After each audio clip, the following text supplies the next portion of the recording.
Rồi tay phép của nhau cái để cái lên chuyên nhà đó cũng chỉ giá cả không nữa. Để cái lên chuyên nhà cái để cái chuyên tiền thì lái cả để cái long để xong tay để ép không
Chụp lại rồi đó. Không còn lấy đó.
Tôi hỏi này để một phụ nữ thế.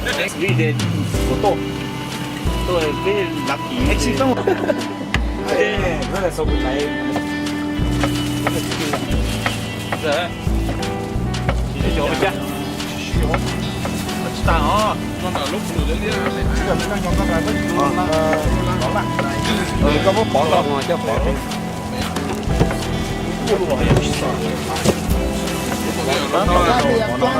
Mira plan de no está ya. Aquí te vaya.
bao nhiêu nhà tua chứ nó giờ thử giờ sai chỉ thằng một chỗ uống nhá để cho bao nhiêu họ sẽ là như lái này nè dâu chỉ sáng này à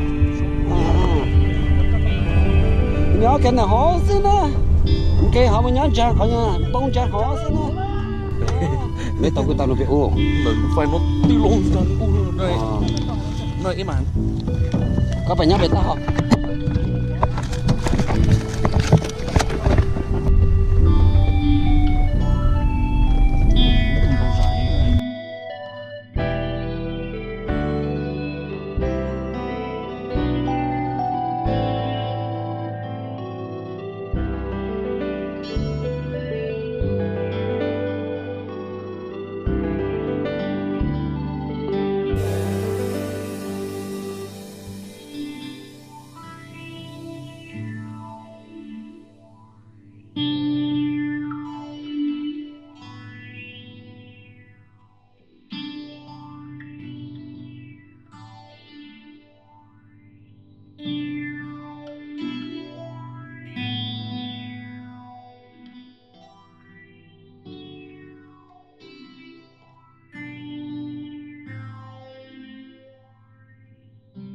tôi giảng thôi nhìn giờ đấy nhìn giờ lạnh anh phải có món gì chị chào em ạ Lấy, cho nó mới vừa có này, sạch lại